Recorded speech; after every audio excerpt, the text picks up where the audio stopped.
إن ربكم الله الذي خلق السماوات والأرض في 6 أيام ثم استوى على العرش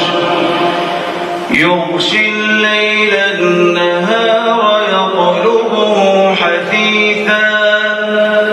والشمس والقمر